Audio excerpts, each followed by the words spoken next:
Hello my beautiful friends, shall we drink something together? Let's discover how to invite someone to drink something. There are three main situations. First, you want to invite one of your friend to drink something with you. Second situation, you want to invite a person, girl or boy, you are interested. Third situation, you want to invite a customer, or your boss, or someone who has formal relationship with you, to drink something. Are you ready? Let's start with the first situation. You have met one of your friend, and you want to invite him or her, to drink something together.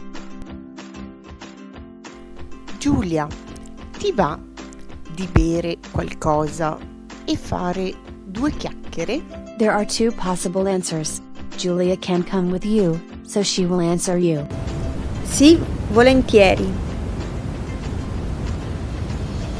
If Julia cannot now, she says, Adesso non posso.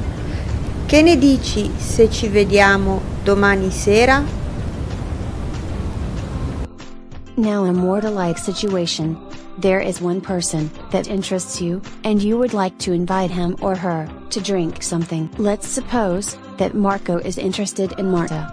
Here the situation. Marco is a brave boy, so he will ask, Posso invitarti a bere qualche cosa questa sera? Che ne dici se passo a prenderti per le 20?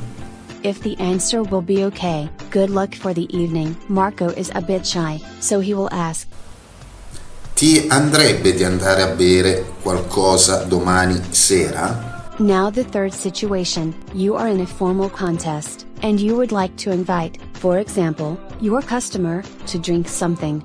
You can use the following sentence. Posso invitarla a bere qualcosa questa sera?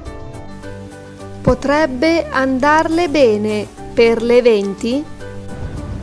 Volentieri. Le confermo che per le 20 è perfetto. And now, where will you go to have a drink? Have a nice evening, my friend. Video tutorial is over. Subscribe to the channel. See you soon.